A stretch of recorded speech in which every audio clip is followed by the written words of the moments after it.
The last text message I sent to Marcus was at 11:47 p.m. on a Tuesday night. I remember the exact time because my phone's timestamp burned itself into my memory like a scar that won't fade. It was simple, just 3 words and an emoji. Love you always. He never responded. I was sitting in the study area of Northwestern University's medical library, surrounded by anatomy textbooks and the quiet desperation of third-year medical students preparing for board exams. My engagement ring caught the fluorescent light as I typed, casting tiny rainbows across my open notebook. That ring was supposed to feel like a promise. That night, it felt like a warning I was too naive to recognize. My name is Ava Mitchell, and I'm 25 years old. On the surface, I'm that girl everyone thinks has it all figured out. Pre-med student turned medical student, engaged to the man of my dreams, living in the vibrant Lakeview neighborhood of Chicago where the skyline meets Lake Michigan in perfect harmony. But surfaces are deceiving. Beneath my confident exterior was a woman about to discover that the people we love most can hurt us in ways we never thought possible. The phone call came the next morning.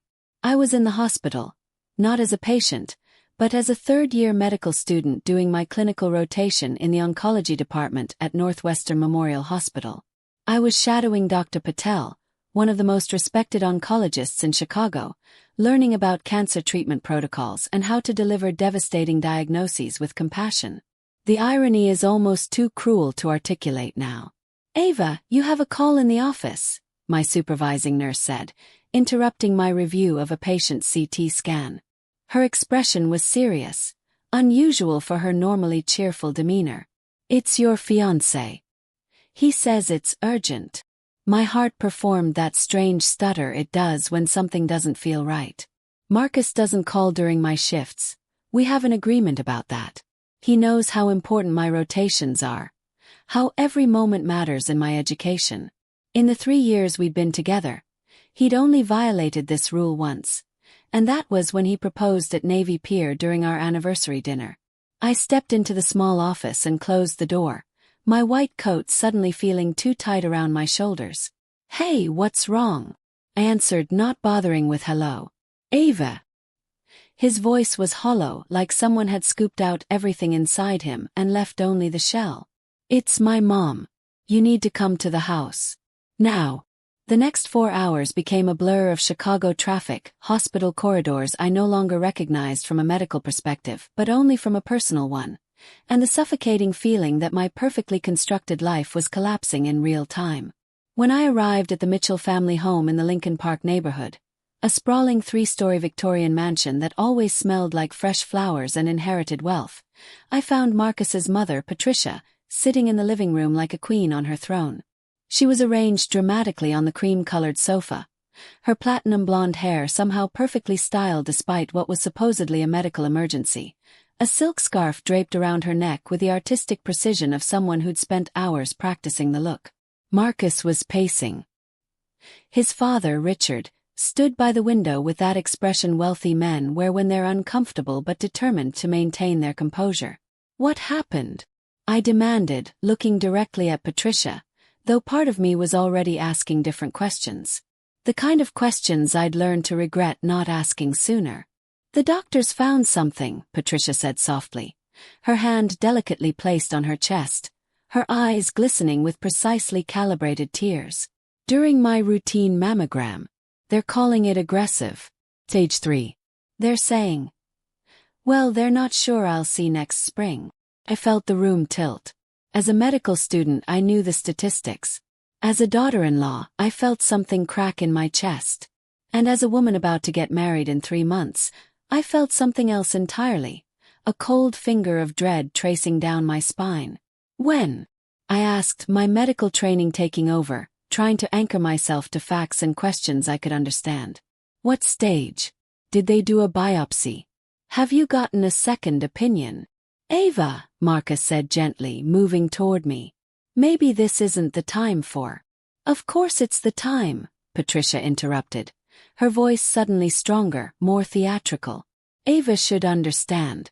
She's studying medicine after all. That's why I wanted her here. I wanted her to know what our family is facing. Family. Not her family. Family. Those words should have been a comfort. Instead, they felt like a net being cast, and I was the fish being caught. Patricia looked at me with an expression of such wounded vulnerability that I felt like a monster for even thinking anything skeptical. She reached out her hand to me, a gesture of connection, of needing me to understand, to be there for her. I took her hand. That handshake, that moment of acceptance and compassion, was the moment everything started to unravel. I just didn't know it yet. "We're postponing the wedding," Richard announced suddenly. His tone suggesting this had already been decided. Clearly, we can't be thinking about celebrations when Patricia is facing this battle. The wedding will need to wait until we see how her treatment progresses. "But it's only 3 months away," I heard myself say, though the objection felt hollow even as I voiced it. How could I argue against his mother's cancer diagnosis? "Ava." Patricia's voice was quiet, wounded. "I was so looking forward to celebrating with you. But clearly that's not possible now. I hope you understand." Understood. Or at least I thought I did. I understood completely wrong. The wedding dress was still hanging in my apartment when I got home that night. It occupied the corner of my bedroom like a ghost, the white silk catching the soft glow of the city lights filtering through my windows on the 34th floor of my building in the Loop. I'd bought it 6 months earlier on a Saturday afternoon with my mother and Marcus's sister, Jennifer. We'd laughed, cried happy tears, and taken countless photos. Jennifer had texted it to her friends. It had been a moment of pure joy, the kind that feels permanent when you're living it. Now it felt like a monument to my own stupidity. I didn't sleep that night. Instead, I sat at my kitchen table with my laptop, doing something I knew I shouldn't do but couldn't stop myself from doing, researching stage 3 breast cancer with the meticulous precision of a medical student who'd learned that knowledge was the only weapon against uncertainty. Stage 3 breast cancer. Aggressive. A 5-year survival rate of roughly 65% depending on numerous factors. Treatment typically involved chemotherapy, possibly radiation, possibly surgery. The timeline for such treatment was usually measured in months, not years. If Patricia truly had stage 3 cancer, her life was about to become a series of doctor's appointments, hospital visits, and the slow erosion of her physical self. Part of me felt guilty for researching. Part of me felt like I was searching for a loophole, some way to make sense of why everything had shifted so suddenly. But the biggest part of me, the part one was trying to ignore, was searching for doubt. My phone buzzed at 2 in the morning. It was Marcus. "Can't sleep either," he typed. "No," I replied. "Are you okay?" The 3 dots appeared immediately, disappeared, appeared again. He was typing and deleting, trying to find the right words. "Mom's really scared," he finally wrote. "I've never seen her like this. She's always been so strong. Seeing her vulnerable, I don't know how to process it." I wanted to tell him something comforting. I wanted to be the supportive fiancé, the future wife who stands beside her man during family crises. But instead I found myself asking the question that would change everything. "Have you actually seen the diagnosis? The medical records? Did they give her documents from the hospital?" There was a long pause. The dots appeared and disappeared several times. "Why would you ask that right now?" he finally responded. "Because I'm a medical student, and I know that oncologists don't usually just call and say, 'You have stage 3 cancer,' without extensive documentation. There are pathology reports, imaging results, treatment plans. Did she show you any of that?" Another pause. Longer this time. "No, not yet. She said she's still getting everything organized. She's overwhelmed, Ava. Can we not do this right now?" I put the phone down and felt something shift inside me. It was subtle, like the first rumble of an earthquake before everything falls apart. Pushed it away. I told myself I was being paranoid. I told myself that grief and shock make people do strange things, say strange things, and that my skepticism was both understandable and unfair. But I couldn't unknow what I suddenly suspected. The next morning I met with my study group at a coffee shop called Intelligentsia in the West Loop, just a few blocks from Northwestern's medical campus. My best friend and fellow medical student, Priya, took one look at my face and ordered me a second espresso before asking what was wrong. My future mother-in-law has cancer, I said flatly. Stage 3 aggressive. They're not sure about her prognosis. Priya's expression shifted from casual interest to genuine concern. She reached across the table and squeezed my hand, and I suddenly felt the tears I'd been holding back all night threatening to spill over. Oh my God, Ava. I'm so sorry. What can I do? I hesitated. The question felt loaded, like I was about to cross a line I couldn't uncross. Can I ask you something medically? I said carefully. And I want you to answer as a doctor, not as my friend, okay? Of course. If someone was diagnosed with stage 3 breast cancer, would the hospital typically send them home with documentation, pathology report, treatment recommendations? Priya's expression became guarded. She set down her coffee cup slowly, deliberately. Yes, absolutely. They'd give her a full packet of information. Pathology results, imaging, recommended treatment plans. Why? My fiancé's mom doesn't have any of that yet. She says it's all still being organized. That's unusual, Priya admitted.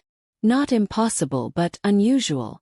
Most hospitals send that information electronically now, or they give it to patients on the same day they deliver the diagnosis. What hospital did she go to? She didn't say, I realized, the words sounding hollow as they left my mouth. I don't actually know what hospital she went to. Priya set down her coffee carefully, as if she was handling something fragile. Ava, I don't want to make you paranoid, but... She trailed off, searching for diplomatic words. Do you trust her? It was the question I'd been avoiding asking myself since 2 a.m. Do I trust Patricia Mitchell? Do I trust a woman who'd made subtle comments about my career ambitions being too much for a wife? Do I trust a woman who'd suggested, more than once, that medical school was preventing me from being available to support Marcus properly? Do I trust a woman who'd made it abundantly clear, through tiny comments and meaningful silences, that I wasn't quite good enough for her son? No, I said quietly. Not really. But even as I said it, I felt like a traitor. How could I doubt someone's cancer diagnosis? What kind of person does that make me? The kind of person I would later learn who actually listens to her instincts. That afternoon, I made a decision that felt both necessary and absolutely wrong. I called the main oncology department at Northwestern Memorial Hospital, the same hospital where I was doing my rotation. I didn't ask to speak to anyone directly. Instead, I took advantage of the access I had as a medical student and logged into the hospital's patient database using my credentials. Took me 5 minutes of searching. Patricia Mitchell had no oncology records in the Northwestern Memorial Hospital system. I sat at my desk in the small study room where I spent my breaks between rotations, my hands trembling, my stomach twisting into knots. There was another hospital, I told myself. She could have gone to Rush University Medical Center, or University of Chicago Medical Center, or one of the dozens of other hospitals in the Chicago area. But the way my instincts were screaming at me suggested otherwise. I didn't tell Marcus what I'd found. I didn't tell anyone. Instead, I did what I'd been trained to do. I gathered more evidence. I watched, waited. I started paying attention to details I'd previously overlooked. And that's when everything became clear. I became obsessed with the details. That's what medical training does to you. It teaches you that the smallest inconsistencies can reveal the biggest truths. A slightly elevated white blood cell count. A rash that appears in only one location. A symptom that doesn't quite fit the narrative. These things matter. These things tell stories. Patricia's story had holes in it the size of Chicago itself. The first inconsistency came 3 days after her announcement. I was at the Mitchell family home for dinner, a mandatory appearance that Marcus's father Richard had insisted on, claiming that Patricia needed the support of family around her. The house smelled like roasted chicken and garlic, and Patricia was moving around the kitchen with an energy that seemed incongruous with someone fighting stage 3 cancer. She wasn't wearing her silk scarf. Her hair was perfectly blow-dried. Her makeup was flawless, applied with the kind of precision that required time and focus. "How are you feeling?" I asked carefully, pulling out a kitchen chair and watching her chop vegetables with practiced efficiency. "Exhausted," she said dramatically, pausing mid-chop to place her hand on her chest as if the effort of cutting bell peppers had drained her completely. "But I'm determined to be strong for the family." "Have they started you on chemotherapy yet?" I asked, my tone casual but my mind working through the implications. "Next week," she said. "They want to do some additional tests first. You know how thorough these doctors are." Did know. I also knew that oncologists don't typically wait a week after a stage 3 diagnosis to begin aggressive treatment. The cancer would continue to grow. Every day matters in oncology. But I said nothing. Instead, I watched. That evening, as Patricia excused herself to take a phone call in the living room, I noticed she walked with perfect posture. No signs of pain or weakness. Her voice, when she returned, was bright and energetic, devoid of the exhaustion she'd claimed moments earlier. The second inconsistency came when I casually asked Jennifer, Marcus's sister, about their mother's diagnosis. "Oh, it's so awful," Jennifer said, her eyes widening. Then she paused. "Actually, I haven't really seen her that much since she told us. She's been kind of keeping to herself." "Has she mentioned what hospital she's going to?" I asked, trying to keep my voice casual. "I don't think so," Jennifer said, frowning. "Now that you mention it, that's weird. Usually, Mom loves to talk about everything. She'd normally be complaining about parking fees and waiting times and the incompetence of the billing department. But with this, she's just been vague about everything." That was the moment I knew for certain. It wasn't definitive proof, not yet, but it was the moment my doubt transformed from paranoid speculation into justified suspicion. The third inconsistency was the most damning. I was on a rotation at the oncology department when I overheard a conversation between two nurses discussing a patient named Patricia Mitchell. My heart stopped. I pretended to be reviewing charts while I listened, my hands shaking. "The daughter called asking about her mother's treatment plan," one nurse said. "I told her we didn't have any record of a Patricia Mitchell in our system." She seemed confused. "Maybe she went somewhere else," the other nurse suggested. That's what I thought too. But then she asked if maybe her mom hadn't been honest about coming here. I didn't know what to say to that. I felt like the floor beneath me was dissolving. I excused myself and went to the bathroom, where I locked myself in a stall and tried to remember how to breathe. Patricia hadn't just lied about where she was being treated. She'd lied about being treated at all. That night I couldn't face Marcus. I made an excuse about studying for an exam and went to my friend Priya's apartment instead. I sat on her couch in her Wicker Park apartment, surrounded by medical textbooks and the evidence of a life much simpler than mine, and I told her everything. "You need to confront her," Priya said immediately. "How?" I demanded. "How do I confront someone about faking cancer? If I'm wrong, I'm a monster. If I'm right, I'm destroying my relationship with Marcus. And if you don't?" Priya asked quietly. "What happens to your wedding? What happens to your life?" I didn't have an answer. The fourth inconsistency came when I made a decision I knew was crossing a line. I called Northwestern Memorial Hospital's main line and asked to speak with someone in the administrative office. I identified myself as a medical student and asked if there was a way to verify whether a patient had been diagnosed with cancer at their facility within the past week. "I'm asking for a friend," I lied, hating the way the words tasted in my mouth. "I can't share patient information," the administrator said kindly.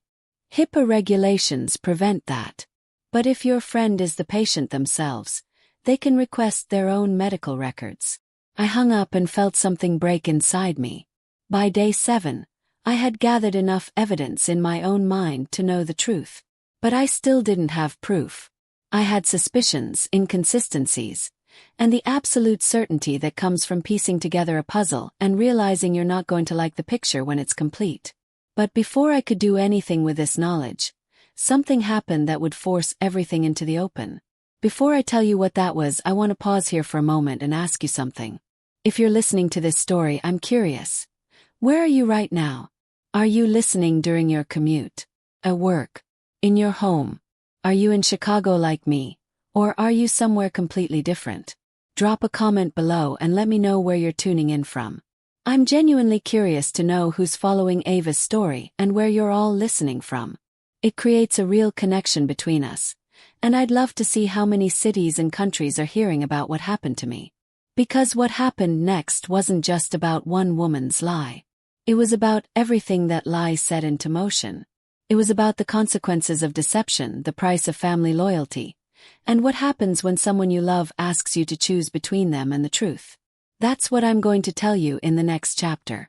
The phone call came on a Friday afternoon while I was sitting in Northwestern Memorial Hospital's cafeteria, picking at a salad I had no appetite for. My shift had been brutal. 3 hours in the oncology ward, watching people fight for their lives, watching families devastated by diagnoses they never saw coming. The irony of my situation wasn't lost on me. The number was unfamiliar, with a Chicago area code. I almost didn't answer. "Is this Ava Mitchell?" A male voice asked, professional and crisp. "Yes, this is she," I said, my stomach dropping. Something about his tone told me this was important. "This is Dr. James Morrison from Northwestern Memorial Hospital.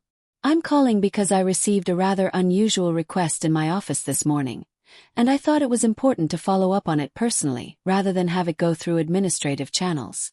I stood up, suddenly needing to move, suddenly unable to breathe properly in the crowded cafeteria. I walked out toward the hospital's atrium, searching for privacy. "What kind of request?" I asked, though part of me already knew. "Someone called our billing department this morning claiming to be Jennifer Mitchell, daughter of Patricia Mitchell. She was inquiring about her mother's oncology treatment and billing statements. When our staff couldn't locate any patient by that name in our system, they transferred her to me as the attending physician in the oncology department. I did some investigating and I discovered that you, specifically you, Ava Mitchell, accessed our patient database using your medical student credentials approximately 3 days ago and searched for Patricia Mitchell's records." I sat down on a hard plastic chair in the atrium and felt my entire body go numb. "Dr. Morrison, Before you explain," he continued, his voice not unkind but firm, "I want to tell you what I discovered. I personally reviewed the call logs from the past 2 weeks. Patricia Mitchell never called our hospital. No one in her family called on her behalf until this morning. There is no record of her ever being seen in our oncology department. There is no record of her being diagnosed with cancer at this institution." The words landed like physical blows. I also took the liberty of calling 3 other major hospitals in the Chicago area: Rush, University of Chicago Medical Center, and Loyola. None of them have any record of a Patricia Mitchell being diagnosed with cancer in the past 2 weeks. I couldn't speak. The noise of the hospital around me, beeping monitors, overhead announcements, the general hum of a place dedicated to healing, seemed to fade into the background. "Now, I'm calling you because I'm concerned about what this means," Dr. Morrison continued. "You accessed our system using your credentials, which is a violation of HIPAA regulations, even if your intentions were to verify a family member's diagnosis. That's a serious breach, and it could have consequences for your medical education. However, before I report this to the hospital's compliance office, I wanted to understand what drove you to do this." I finally found my voice, though it came out small and broken. "She lied," I whispered. "My fiancé's mother. She lied about having cancer." There was a long silence on the other end of the line. "Are you certain?" Dr. Morrison asked. "I'm certain she doesn't have cancer," I said. "Whether she lied intentionally or whether she's experiencing some kind of psychological episode, I can't tell you. But I'm certain she's not being treated for cancer anywhere in this city." Another silence. Then Dr. Morrison sighed, a sound of profound weariness. "Miss Mitchell, I've been practicing oncology for 30 years. I've seen patients lie about their diagnoses. I've seen families deny cancer when it's happening. But I've rarely seen someone fabricate a diagnosis. This is unusual. It's also very concerning. Why are you telling me this?" "Yes. Technically, you could report me to the compliance office right now." "Because," Dr. Morrison said carefully, I have a feeling you're about to face a situation where you'll need to choose between protecting someone you love and protecting yourself. I'm calling to tell you that you deserve to know the truth before you have to make that choice. And I'm calling to tell you that what your future mother-in-law has done, if she has indeed fabricated a cancer diagnosis, is not a small lie. It's manipulative. It's cruel. And it deserves to be addressed. After we hung up, I sat in that atrium chair for what felt like hours but was probably only 20 minutes. I watched people move past me. Visitors carrying flowers for patients, doctors in white coats hurrying between departments, patients in wheelchairs being transported to treatments I knew they desperately needed. And I realized that Patricia had weaponized the suffering of people like these. She had taken a disease that kills thousands of people every year and used it as a shield against her son's happiness. That realization transformed my fear into anger. I pulled out my phone and called Marcus. He answered on the second ring. "Hey babe, what's up?" His voice was light, unburdened. He was at work, probably in a meeting, definitely unprepared for what I was about to say. "I need you to call your mom right now," I said, my voice steady in a way I didn't feel. "I need you to ask her which hospital she's being treated at. I need you to ask her for her oncologist's name. I need you to ask her for proof of her diagnosis." "Ava, what are you?" "Just do it," I interrupted. "Please. Call me back when you have answers." 20 minutes later he called back. His voice had changed. It was smaller, tinged with something that sounded like the first whispers of doubt. "She's being evasive," he said. "She keeps saying the paperwork is still being organized and that she doesn't want to talk about it right now because it's too stressful." "Ava, what's going on?" "I need to see you," I said. "In person. Not at your parents' house. Somewhere we can talk privately." "You're scaring me," he said quietly. "I know," I replied. "I'm scared too." We arranged to meet at a coffee shop called Intelligentsia in the Loop, the same chain where I'd confessed my suspicions to Priya days earlier. There was something fitting about it, a place where I'd first voiced the truth and a place where I was about to destroy everything by speaking it aloud to the person it would hurt most. When Marcus arrived, he looked like he hadn't slept. His eyes were red-rimmed, and his usually perfectly styled dark hair was disheveled. He sat across from me and didn't touch his coffee. "Tell me," he said simply. So I did. I told him about the hospital database search. I told him about Dr. Morrison's call. I told him about the inconsistencies I'd noticed, the energy Patricia had despite claiming to be devastated by her diagnosis, the absence of medical documentation, the vagueness about which hospital, the way she seemed to have an endless supply of energy for things that had nothing to do with cancer treatment. I watched my fiancé's face as I spoke. I watched the man I loved process the possibility that his mother had lied to him about something fundamental.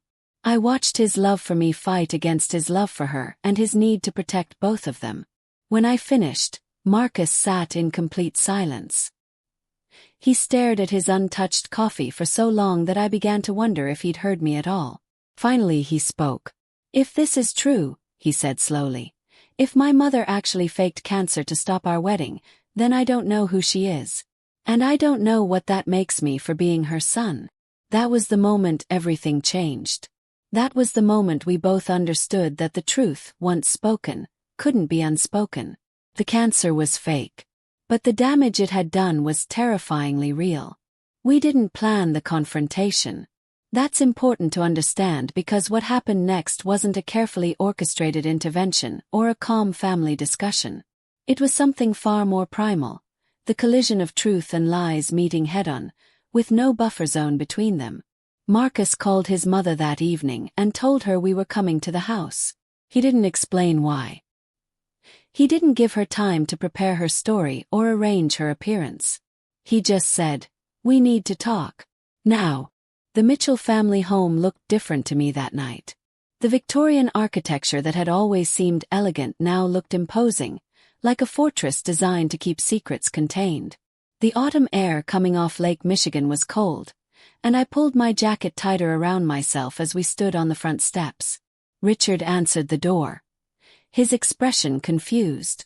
"Marcus, what's this about?" Your mother is resting upstairs. Get her, Marcus said. His voice flat and authoritative in a way I'd never heard before. We need to talk. All of us. 5 minutes later, Patricia descended the stairs like an actress making an entrance. She was wearing her silk cancer scarf, the one she'd been absent from dinner. Her face was arranged in an expression of fragile concern. She'd clearly prepared herself for a visit from a concerned fiancé and her worried son. What she wasn't prepared for was the truth. "Sweetheart," she said to Marcus, her voice dripping with maternal concern. "What's wrong? You look terrible. Is everything okay with Ava?" "No," Marcus said before I could speak. "Nothing is okay. Ava found out that you don't have cancer." The silence that followed was absolute. It was the kind of silence that feels like all the oxygen has been sucked from a room. Patricia's face went white. Not pale, but genuinely white, like all the blood had drained from it at once. Her hand reached for the banister. "I don't know what you're talking about," she said, but her voice had lost all its theatrical quality. It was thin now, fragile. "Dr. James Morrison from Northwestern Memorial Hospital called Ava," Marcus continued, his words coming faster now, his pain transforming into anger. "He told her that you were never treated there. That you don't have cancer anywhere in this city. That you lied about the entire thing." Richard made a sound somewhere between a gasp and a groan. He sank into a nearby chair, his face in his hands. "Marcus, listen to me," Patricia began, but he held up his hand. "No," he said. "I'm done listening to lies. I want to know why. I want to know why you would fake a cancer diagnosis to stop our wedding." Patricia looked at me, and I saw something shift in her expression. The fragility transformed into something harder. The wounded mother became someone calculating. "This is your fault," she said to me, her voice suddenly cold and cutting. "You put him up to this. You've been trying to turn him against me since the day you met him." "I didn't turn him against you," I said, my own voice shaking with emotion I'd been holding back for days. "Your lie turned him against you." "It's not a lie," Patricia snapped, moving down the stairs with surprising energy for someone supposedly fighting stage 3 cancer. "It's the truth. The truth is that I was losing my son. The truth is that you were taking him away from this family. The truth is that I was desperate." "So you faked cancer?" Marcus asked, his voice breaking. "You faked a disease that kills thousands of people every year. You faked it to try to control me." Patricia's face contorted. I watched her cycle through emotions: anger, defensiveness, desperation, and finally something that might have been genuine pain. "I didn't want to lose you," she whispered. "You were becoming someone I didn't recognize. Medical school this, medical school that. Everything was about Ava and her career and her ambitions. Nobody was thinking about what the family needed. Nobody was thinking about me. So you invented an illness to make yourself the center of attention." I couldn't help myself. The words came out sharp and accusing. "I invented a reason for Marcus to slow down," Patricia said, turning on me with venom in her eyes. "I invented a reason for him to remember what was important. Family. His family. Not some ambitious girl who thinks she's better than everyone because she's going to be a doctor." Marcus stood up so fast his chair clattered backward. "Stop," he said to his mother. "Stop talking right now. Do you understand what you've done? Do you understand what you've cost me?" "I cost you nothing," Patricia spat. "I saved you from a mistake." "My engagement is not a mistake," Marcus said, and his voice was hollow in a way that terrified me. "My love for Ava is not a mistake. But you and this lie and everything you've done, that's the mistake I'm going to spend the rest of my life trying to process." Richard finally looked up from his hands. His face was ashen, devastated. "Patricia," he said quietly, "how long were you planning to keep this lie going?" She didn't answer. She just stood there in her silk scarf, her perfectly styled hair, her designer clothes, and for the first time I saw her clearly. I saw a woman so afraid of losing control that she'd invented an illness to regain it. I saw a woman so convinced of her own rightness that she'd weaponized human suffering. The wedding is off, Marcus said suddenly. I don't mean postponed. I mean cancelled. Marcus, don't say that, Patricia pleaded, her voice cracking. You're upset. You'll feel differently tomorrow. No, he said. I won't. I'm going to need time to figure out if I can even look at you again, let alone be in the same room with you. And I'm going to need time to apologize to Ava for putting her in a position where she had to investigate my mother's lies instead of trusting my family. He looked at me then, and I saw the pain in his eyes. The realization that his entire family had been built on a foundation he'd never questioned was destroying him in real time. I'm sorry, he said to me, and the words seemed to cost him something fundamental. I'm sorry that you had to be the one to find this out. I'm sorry that I didn't believe you when you first started to doubt her. It's not your fault, I said, moving toward him. You wanted to believe your mother. That's not a character flaw. That's being human. Patricia made a sound behind us, something between a sob and a laugh. So this is it. You're just going to throw away your family for someone you've known for 3 years. I'm not throwing away my family, Marcus said, turning back to face her one last time. I'm protecting myself from a family member who lied to me about something fundamental. There's a difference. We left the house after that. We walked out into the Chicago night, into the cold autumn air that smelled like the lake and distant rain. Marcus didn't speak the entire drive back to my apartment in the Loop. He just stared out the window, watching the city lights blur past. When we arrived at my building, he sat in the car for a long moment before speaking. I don't know who I am anymore, he said quietly. If I was capable of being fooled by this, what else have I been blind to? What else don't I know about my own family? I didn't have answers for him. All I had was the truth, and the truth, as it turned out, was the loneliest thing either of us had ever held. The wedding was cancelled. The deposits were forfeited. The invitations that had already been sent out would never be used. And somewhere in the Mitchell family home, Patricia sat in her cancer scarf, trying to understand how her desperation had destroyed everything. But this story doesn't end with the confrontation. This story was just beginning to unravel in ways none of us could have predicted. The first 48 hours after the confrontation were a blur of phone calls, unanswered messages, and the strange paralysis that comes from having your entire future suddenly unmade. I called my mother in the afternoon on the day after we left the Mitchell house. I'd been avoiding the call because I knew that once I told her what had happened, it would become real in a way that made it impossible to take back. Mom, I said when she answered, I need to tell you something, and I need you to listen before you react. My mother, Susan, is a nurse at Rush University Medical Center.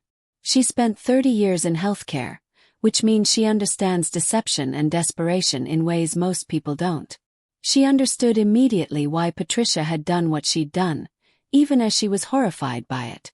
Oh, sweetheart, she said, her voice cracking with the kind of maternal pain that comes from watching your child navigate adult betrayal. I'm so sorry. How is Marcus handling it? I don't know, I said honestly. We're kind of existing in a state of shock right now. He's staying at a hotel in the Loop. He can't face going back to his parents' house, and I think he needs space to process everything. And how are you handling it? She asked, the question carrying layers of meaning. I'm terrified, I admitted. I'm terrified that I did something wrong by investigating Patricia's diagnosis. I'm terrified that I violated HIPAA regulations and that it's going to ruin my medical career before it even starts. I'm terrified that Marcus is going to eventually resent me for being the one who forced this truth into the open. And I'm terrified that I just destroyed my engagement over a cancer diagnosis that never existed. You didn't destroy anything, my mother said firmly. Your future mother-in-law destroyed her own credibility when she decided to fabricate a disease. You just held up a mirror and forced everyone to see what was actually there. But her words didn't comfort me the way they were meant to, because I knew that while my mother was right, she was also wrong. Truth-telling I was learning was messy and complicated. It didn't come with the kind of clean resolution I'd imagined it would. The second problem appeared on Monday morning when I received an email from Northwestern Memorial Hospital's compliance office. They were opening a formal investigation into my unauthorized access of the patient database. My medical school dean wanted to speak with me. There would be a hearing. There would be consequences. I sat in Dr. Patricia Hernandez's office on the 4th floor of Northwestern's medical education building with my hands shaking so badly I could barely hold a pen.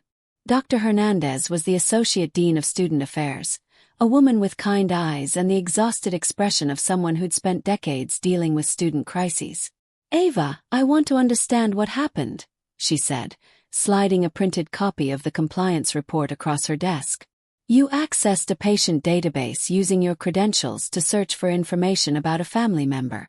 Can you walk me through your reasoning?" I told her everything. I told her about my suspicions, my investigation, my conversation with Dr. Morrison. I told her about the wedding postponement and the evidence that Patricia had fabricated her diagnosis. I told her about the confrontation and its aftermath. Dr. Hernandez listened without interrupting. When I finished, she removed her glasses and rubbed her eyes. "Here's the situation," she said carefully. "The HIPAA violation is serious. Technically, accessing a patient database for any reason other than direct patient care is a violation, even if you didn't actually retrieve any protected health information. However, in this case, the violation was in service of uncovering fraud. That context matters, but it doesn't erase the violation. What does that mean for my medical education?" asked, my voice small. "It means we'll be implementing a formal warning on your record.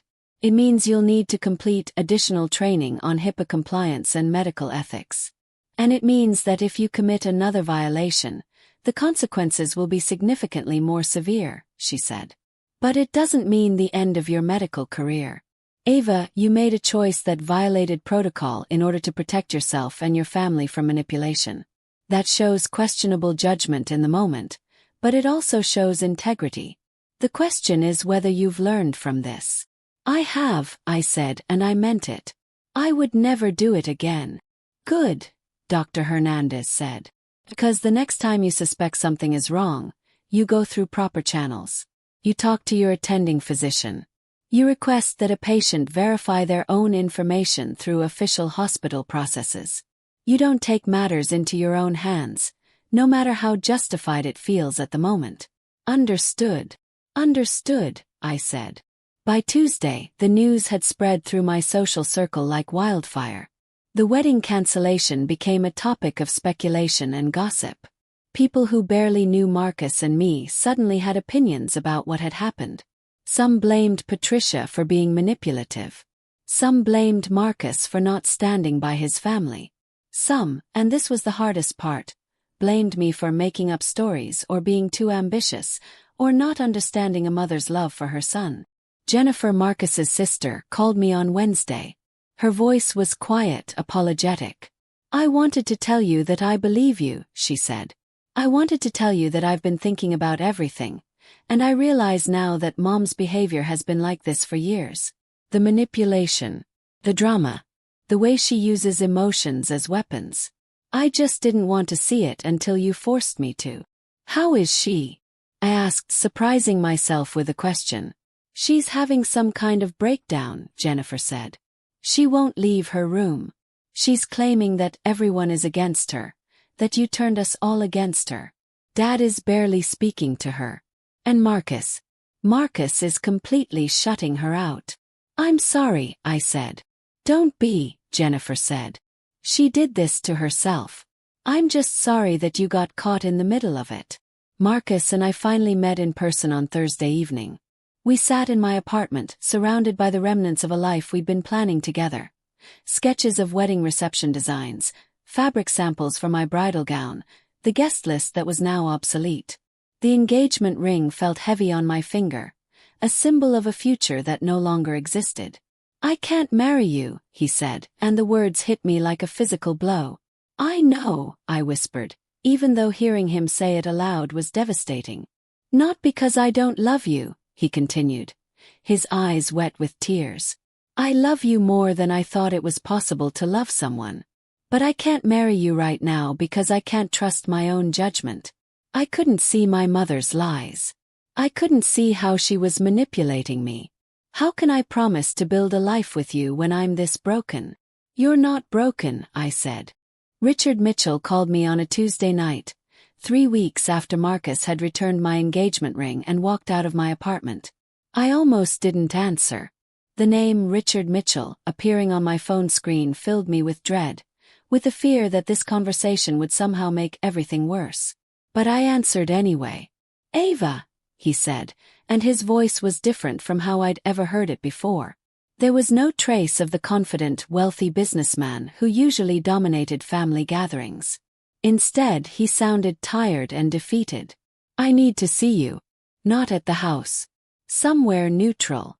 We met at a restaurant called Gibson's Steakhouse in the River North neighborhood, an upscale establishment far enough from both our lives that we wouldn't run into anyone we knew.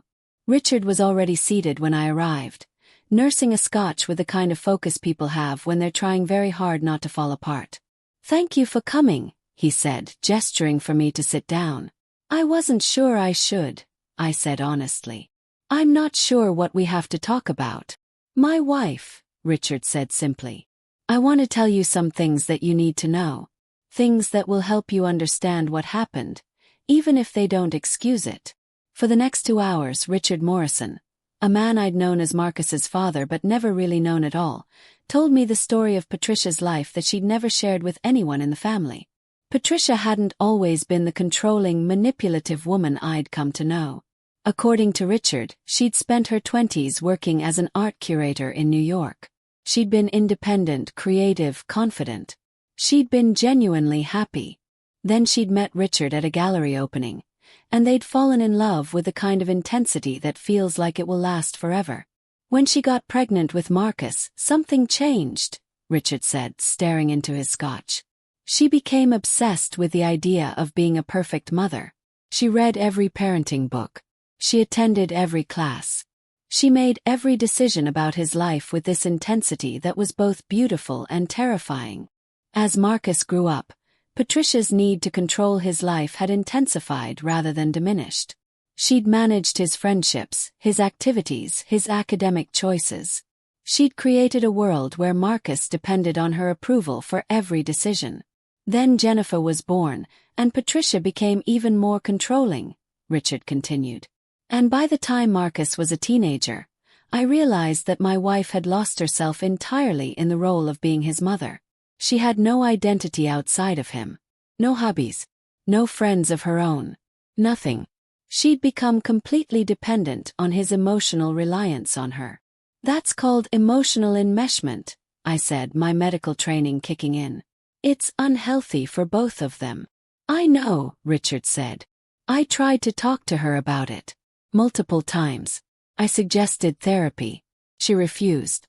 She said there was nothing wrong with being devoted to her children. But what she really meant was that there was nothing wrong with needing them to need her." He took a long drink of his scotch. "When Marcus told us he was engaged to you, Patricia had what I can only describe as a panic attack. She became convinced that she was losing her son. She stopped eating. She cried constantly. I thought she was having a breakdown. So she fabricated cancer to make him need her again," I said, understanding the psychology even as I hated it. "I think so," Richard said. "But here's what I want you to understand, Ava. I don't think she did it consciously. I think in her mind it felt real. I think she'd convinced herself that it was true because the alternative, losing Marcus's dependence on her, was so unbearable that her mind created this disease as a survival mechanism." "That doesn't excuse it," I said firmly. "Even if she believed her own lie, she still lied. She still manipulated everyone around her.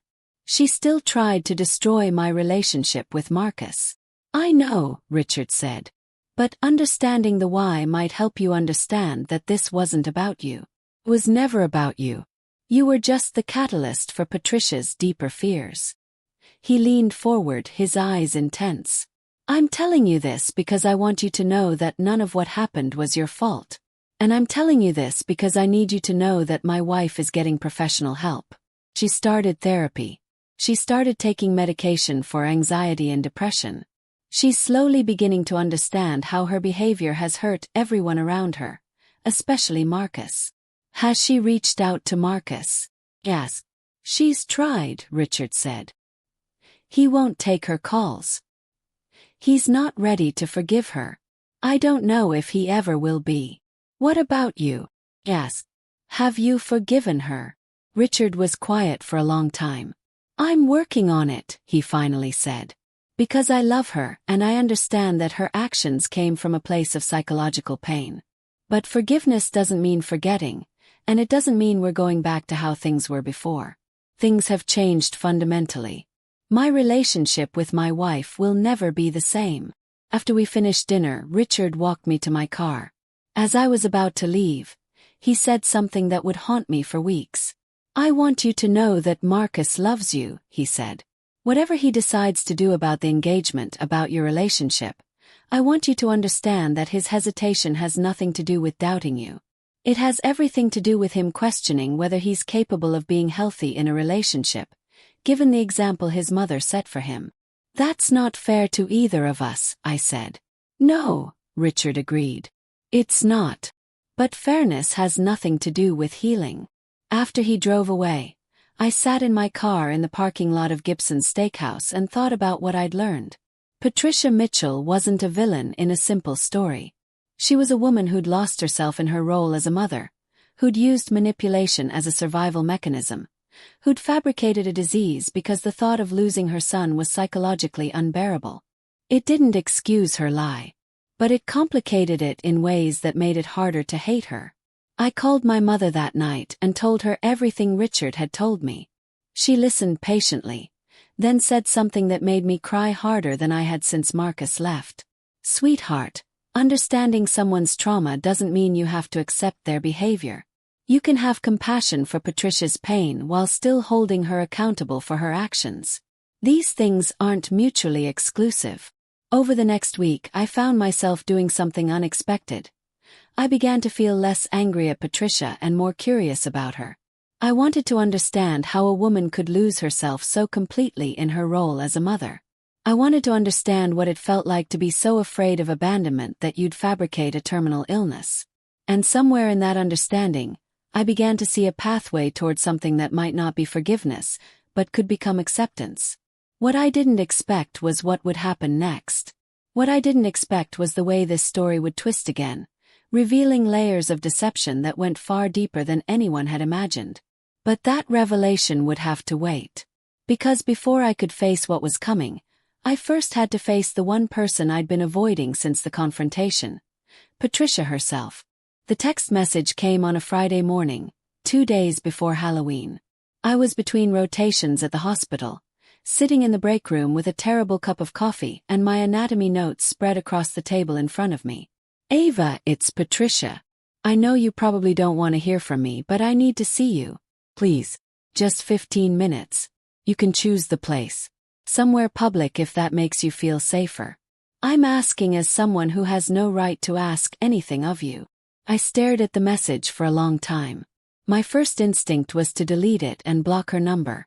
My second instinct was to ignore it entirely. But somewhere deeper, in the part of me that had started to understand Patricia's psychological pain, I typed back a response. Lacuna Lofts, Pilsen neighborhood. Sunday at 2 p.m. That's it. The Lacuna Lofts is an arts complex in Pilsen, a neighborhood on Chicago's South Side that's known for its vibrant mural culture and artistic community. I chose it deliberately. A place that felt neutral, public, and somehow fitting for what I suspected would be an emotionally raw conversation. Patricia arrived early. I could see her sitting on a bench outside the main building, her hands folded in her lap, her platinum blonde hair pulled back in a simple ponytail. She wasn't wearing the cancer scarf. She wasn't wearing elaborate makeup. She looked smaller somehow, diminished by the weight of what she'd done. I sat down on the bench next to her, leaving several feet of space between us. Thank you for coming, Patricia said, her voice barely above a whisper. I almost didn't, I replied. I still might leave if this turns into anything other than what I need it to be. What do you need it to be? Patricia asked. Honest, I said. Completely honest. No more lies. No more manipulation. Just the truth. Patricia nodded slowly. When she finally spoke, her words came out in a rush, as if she'd been holding them back for so long that stopping them was physically impossible. I'm in therapy now, she said. My therapist has diagnosed me with something called dependent personality disorder combined with obsessive anxiety patterns. Essentially, my entire sense of self-worth became dependent on being needed by my children, specifically Marcus. When you came into his life, when he started talking about a future that didn't include me as the center, I experienced what my therapist calls an existential crisis. I wasn't a person anymore. I was just a mother. And if I wasn't that, then I was nothing. I listened without interrupting, watching a woman I'd come to despise begin to dissect herself with brutal honesty. The cancer lie didn't come from nowhere, Patricia continued. It came from genuine psychological pain. In my mind, in my genuinely confused, traumatized mind, fabricating the cancer was a way of making myself matter again. It was a way of making Marcus need me. It was a survival mechanism, but it was also the most selfish, destructive thing I've ever done. Why are you telling me this? I asked. Because you deserve to know what's really going on inside my head, Patricia said. Not to excuse my behavior, but to explain it. And because I need to apologize to you, face to face, without any filter or performance. She turned to look at me directly for the first time. I am deeply, genuinely sorry for what I did to you, Patricia said, and tears streamed down her face. I manipulated you. I lied to you. I tried to destroy your relationship with my son because I was too broken to see that his happiness with you was actually something good. I've spent the last month in therapy trying to understand how I became a person capable of doing something so cruel. And the answer is that I stopped seeing you as a real person. I reduced you to a threat. And I am so sorry. I felt something shift inside my chest. It wasn't forgiveness. I wasn't ready for that. But it was something like the beginning of understanding. I want to tell you something that I've never told anyone, Patricia continued. Something that my therapist helped me uncover. When I was 23 before I met Richard, I was engaged to someone. His name was Daniel. I loved him with a kind of intensity that felt like it would consume me if I let it. He was supposed to marry me. We had a life planned. And then one day he just left. He met someone else and decided he wanted to be with them instead. He said he loved me but that he wasn't in love with me anymore. He said I was too dependent on him, too needy, too much. Patricia's voice broke. That experience taught me that love wasn't enough. That being needed was the only way to guarantee someone would stay. So when I met Richard, I started creating situations where he would need me. And when I had Marcus, I poured all of that into him. I made myself indispensable so that he would never leave me the way Daniel left. And when I came along, I said quietly, understanding the narrative now, I represented the thing you'd been afraid of your entire life. Someone who could take him away from you. Yes, Patricia said. You were a threat to the only identity I had, the only version of myself that felt real. And instead of working on myself, instead of doing the psychological work that my therapist is now helping me do, I lied. I fabricated an illness. I tried to manipulate my son into choosing me over happiness. We sat in silence for a long time. The Pilsen neighborhood moved around us. People walking dogs, artists heading into the lofts, the normal rhythm of life continuing despite the fact that mine had been fundamentally altered. Are you asking for forgiveness? Finally asked. No, Patricia said firmly. I'm not in a position to ask for that. I'm asking for acknowledgement. I'm asking for you to know that I understand what I did was wrong. I'm asking for the possibility someday that you might be able to see me as something other than the woman who lied about cancer to ruin your life. I don't know if I can do that, I said honestly. I know, Patricia said. And I accept that. I'm telling you this not because I expect it to fix anything, but because you deserve to understand the truth about what happened. She reached into her purse and pulled out an envelope. This is a letter from my therapist, she said. It documents everything I've just told you along with the diagnoses and the therapeutic work I'm doing. I'm also seeing a psychiatrist. I'm on medication. I'm doing the work. I'm not asking you to believe that I'm changed. Change takes time and consistent effort. But I'm asking you to believe that I'm trying. I took the envelope, feeling its weight in my hands. What about Marcus? Yes. Have you given him one of these? He won't see me, Patricia said. I've tried. He's not ready. I don't know if he ever will be. But I'm going to keep trying, because he deserves to know that his mother is aware of how much damage she's caused and is actively working to repair herself. Repair might not be possible, I said. I know, Patricia agreed. But I have to try anyway. Before I left the Lacuna Lofts that day, Patricia asked me one final question. Do you think you and Marcus will get back together? She asked. I don't know, I said. Right now, I'm focused on finishing medical school and figuring out who I am outside of being someone's fiancé. Whatever happens with Marcus will happen in its own time. For what it's worth, Patricia said. I hope you do. Because the two of you together made him happier than I've ever seen him. And seeing him happy, even though it scared me, was the best thing that ever happened to him. As I drove back to my apartment in the Loop that afternoon, I realized something profound. Patricia's honesty, while it didn't erase what she'd done, had given me permission to move forward. It had shown me that even people who hurt us deeply can be human, can be broken, can be working toward redemption. It didn't make the lie okay, but it made the lie understandable in a way that hatred never could be. And understanding, I was learning, was the first step toward healing. But I still had no idea what was coming next. I had no idea that this story wasn't about to end. It was about to take a turn that would force me to reconsider everything I thought I knew about truth, deception, and the complicated nature of love. The phone call came on a Tuesday evening in late November. I was studying in the Northwestern Medical Library, surrounded by case files and the quiet desperation of fourth-year medical students preparing for their final exams. Marcus's name appeared on my screen, and my heart performed that familiar stutter, the one that tells you something important is about to shift. Hey, I said, trying to sound casual, though my hands were shaking. Hey, he replied. I know this is sudden. I know I haven't called in weeks. But I've been in therapy, and my therapist suggested that I might need to have a conversation with you.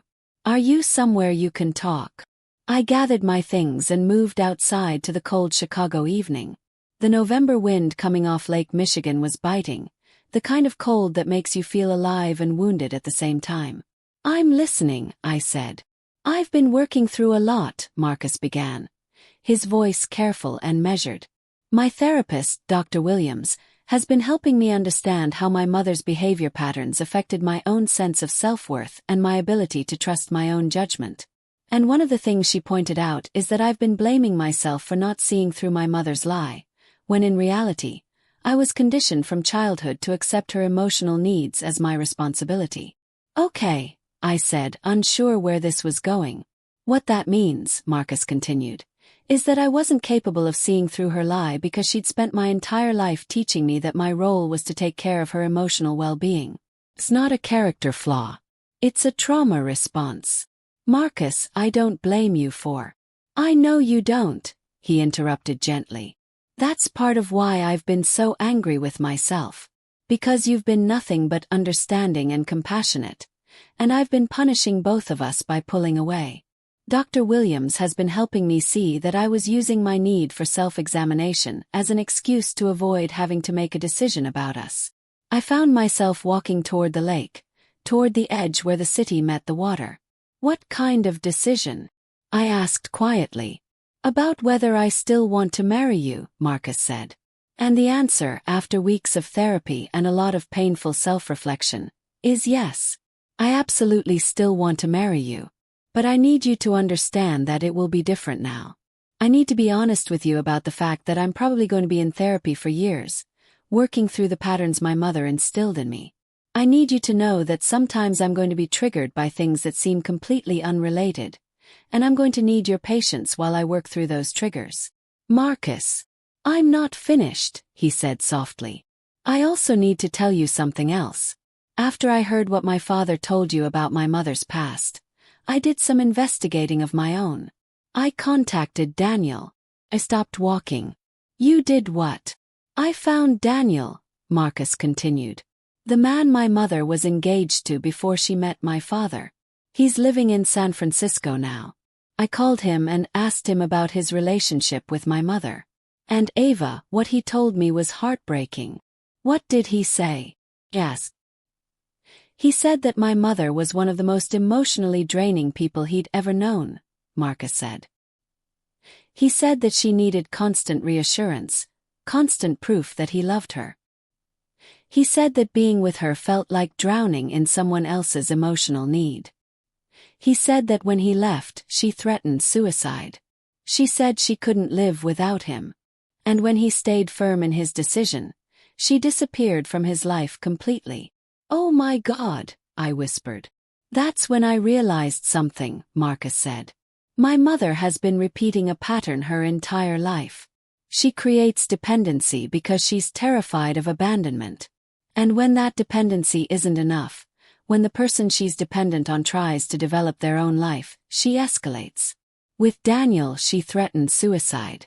With me, she fabricated cancer. Has she done this before? I asked, the implications becoming clear. I don't know, Marcus said. But I've realized that therapy for her isn't just about treating depression and anxiety. It's about understanding that this is a deep psychological pattern that goes back decades. It's about understanding that she's been sick in a very real way, even if not with cancer. We talked for another hour. Marcus told me about his therapy sessions, about the work he was doing to understand the difference between being responsible for his mother's well-being and being a functional adult. He told me about the guilt he was processing, guilt that he felt partly responsible for pushing her into the lie by getting engaged to me, guilt that he hadn't seen her suffering earlier, guilt that he couldn't fix her. You can't fix her, I said gently. That's not your job. I know that intellectually, Marcus said. But emotionally, I'm still that kid who thought if I just loved her enough, if I just gave her what she needed, then she'd be okay. My therapist is helping me separate the two. So what now? Yes. Now I'm asking if you'll see me, Marcus said. In person. I know we have a lot to figure out.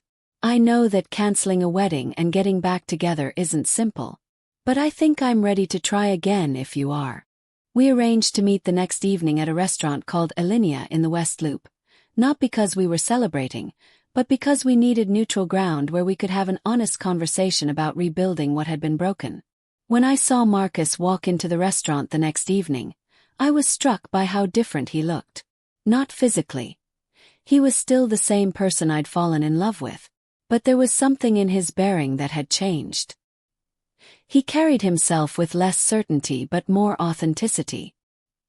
He looked like someone who'd been broken and was actively choosing to rebuild himself.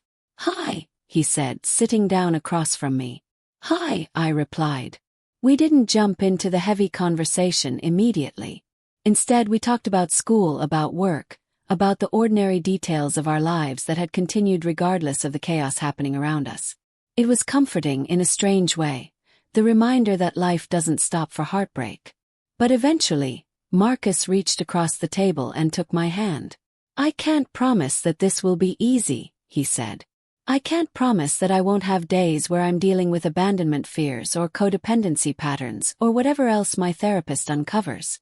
But I can promise that I'm going to show up and do the work. I can promise that I'm going to be honest with you about my struggles instead of running away from them. And I can promise that I love you more than I'm afraid of what my family dysfunction might do to us. I have a question, I said. Does your mother know that you're here? That we're trying again? No, Marcus said. She doesn't. And right now I'm keeping that boundary firm. My therapist and I have talked about what a healthy relationship with my mother looks like. And it definitely doesn't include her being involved in my major life decisions. She's going to be part of my life again eventually, but only after I've established that she doesn't get to control me or manipulate my choices. That's very healthy, I said, and I meant it. I'm learning, Marcus said with a small smile. I'm learning a lot. We didn't get engaged again that night. We didn't set a wedding date or make grand promises about the future. Instead, we committed to something smaller but infinitely more important, We committed to showing up for each other honestly and vulnerably, as we both did the psychological work necessary to build a relationship that was actually healthy. As Marcus drove me home that night, I realized that this story wasn't over. It was transforming into something different. It was becoming a story not just about lies and betrayal, but about the possibility of healing, of growth, of choosing to rebuild even when everything has fallen apart. But I still didn't know that the biggest revelation was yet to come. 6 months after Marcus and I decided to try again, I received an unexpected phone call. It was from Dr. Eleanor Williams, Marcus's therapist. She was calling to ask if we could meet in person. I almost declined. I almost told her that whatever she needed to discuss with Marcus should be discussed with him directly. But something in her tone suggested that this conversation was important, so I agreed to meet her at her office in the Gold Coast neighborhood on a Saturday morning in May. Dr. Williams was a woman in her late 50s, with kind eyes and the bearing of someone who'd spent decades navigating the complexity of human psychology. Her office was designed to be calming, soft lighting, comfortable furniture, the kind of space where people could safely fall apart. "Thank you for coming," she said once I was seated. "I wanted to talk to you because I believe you deserve to understand something about the role you played in your fiancé's healing, and more importantly, in his mother's breakthrough." "Okay," I said cautiously. "When Marcus first came to see me," Dr. Williams began, "he was in significant emotional distress. He felt responsible for his mother's lie. He felt guilty for getting engaged. He was questioning his ability to trust his own judgment. Essentially, he was spiraling in a way that was very familiar to him, by focusing on fixing his mother's emotional problems instead of addressing his own." "I gathered that much," I said. "What you may not know," Dr. Williams continued, "is that I spent the first 3 months of Marcus's therapy helping him understand that his mother's lie, while deeply harmful, was actually the event that made her recovery possible." I must have looked confused because she continued. "Patricia had been operating in a state of denial about her psychological patterns for decades," Dr. Williams explained. "She'd built an entire life around those patterns. She had no reason to change because the patterns were working. They were keeping people dependent on her, which made her feel safe. But when you uncovered her lie, when you forced the truth into the open, it broke the system that had been sustaining her denial." "So you're saying I helped her?" I asked incredulously. "I'm saying that your pursuit of truth created a crisis that became an opportunity for growth," Dr. Williams said carefully. "Patricia is now in therapy with me, and we've made more progress in 6 months than she ever would have made in years of continued denial. Your investigation didn't harm her recovery. It initiated it." "Has she told you that?" "Yes." "She has," Dr. Williams said.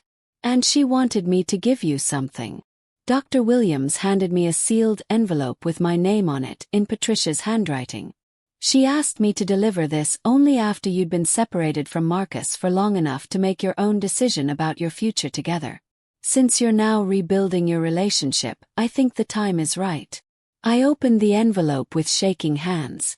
The letter was written on Patricia's personal stationery, and the words were in her careful, precise handwriting. "Dear Ava, Dr. Williams has told me that she's speaking with you today, and that means you now know the role you played in my recovery. I want to tell you directly what it means to me. I spent 30 years constructing a life based on control and dependence. I had become so lost in being needed that I'd stopped being a real person. When you investigated my cancer lie, you didn't just expose my deception. You exposed the fundamental emptiness underneath it. You forced me to face the truth that I had become someone I didn't recognize, someone I didn't like. That was the most painful thing that's ever happened to me. And it was also the most necessary. In therapy, I've been working to rebuild my identity outside of my role as Marcus's mother. I've reconnected with old friends. I've started painting again, something I loved before I became consumed with being a parent. I've been taking medication for anxiety.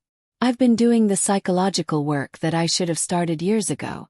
I want you to know that I understand the position you were put in. I want you to know that I recognize that you were forced to choose between protecting yourself and respecting family loyalty. You chose truth, and even though it was painful, it was the right choice, for all of us. I'm not asking for forgiveness. I'm not even sure I deserve it. But I want you to know that if you hadn't had the courage to investigate, if you hadn't been willing to violate protocol and face professional consequences, I would probably still be fabricating diseases and destroying my relationships. You saved my life, Ava. Not from cancer, but from the slow suicide of losing myself entirely in my family's emotional needs. I hope that someday you'll be able to think of me without pain. And I hope that when you and Marcus build a family of your own, you'll remember that love requires both devotion and healthy boundaries. With genuine gratitude, Patricia. I read the letter 3 times, tears streaming down my face. I read it until the words blurred together, and I could no longer distinguish the individual letters from the emotions they carried. This is real. I asked Dr. Williams. She actually means this. She does, Dr. Williams said. Patricia is one of the most committed patients I've ever worked with. She's doing hard psychological work every single day. She's learning to separate her self-worth from her ability to control her family. She's learning to be a person in her own right, not just a function of her relationships. What about Marcus? Yes. Does he know about this? Marcus and Patricia have recently begun limited contact, Dr. Williams said. She's given him very clear boundaries. She's not trying to control him or manipulate him. She's simply trying to be honest and present. It's slow, but it's real progress. I left Dr. Williams's office feeling something I hadn't expected to feel about Patricia Mitchell, hope. Hope that she was genuinely changing. Hope that healing was possible even after such profound betrayal. When I told Marcus about the conversation, he cried. We were sitting on the balcony of my apartment in the Loop, watching the city lights shimmer across Lake Michigan, and he wept with the kind of grief that comes from finally understanding that your parent is human, flawed, and capable of genuine change.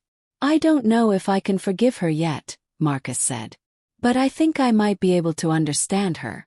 And that feels like progress. As I sit here now, telling you this story, I'm in a different place than I was when all of this began. The wedding has been rescheduled for next September. Marcus and I have built a relationship that's stronger than it was before, precisely because it's been tested and because we've both committed to showing up authentically, wounds and all. Patricia and I have had several conversations since that letter. We haven't become best friends. That relationship would be unhealthy and unrealistic. But we've become something more important. We've become honest. We see each other clearly, without the filter of denial or manipulation, and we're both choosing to move forward with that clarity. Here's what I've learned through this entire ordeal. Truth is powerful, but it's not simple. Lies hurt people, but so does the pursuit of truth when it's done without compassion. The people we love can devastate us, but they can also surprise us with their capacity to change. And sometimes the most loving thing we can do is tell the truth, even when it's painful, even when it comes with consequences, even when we have no idea how it will unfold. I finished my medical degree. I'm now Dr. Ava Mitchell. I work in the oncology department at Northwestern Memorial Hospital, where I help real cancer patients navigate their diagnoses and treatment. Every single day, I'm grateful that my pursuit of truth led me here, to a place where I can use what happened to help others. If you've made it this far in my story, I hope you understand that I'm not telling you this because I want you to feel sorry for me. I'm telling you this because I want you to understand that family betrayal, while devastating, doesn't have to be the end of the story. It can be the beginning of something more authentic, more real, more genuinely connected. We all face moments where we have to choose between comfort and truth. We all face moments where loving someone means confronting them with hard realities they don't want to hear. The question is whether we have the courage to do that, and whether we have the compassion to understand that the people who hurt us are often hurting themselves most of all. So here's my question for you. Where are you in your own story? Are you facing a situation where someone you love is lying to you? Are you the one doing the lying? Are you struggling to find the balance between truth and compassion? Whatever your situation, I want you to know that you're not alone. We all navigate these complicated family dynamics. We all struggle with honesty and loyalty and the messy business of loving imperfect people. If this story has touched you in any way, I want to hear from you.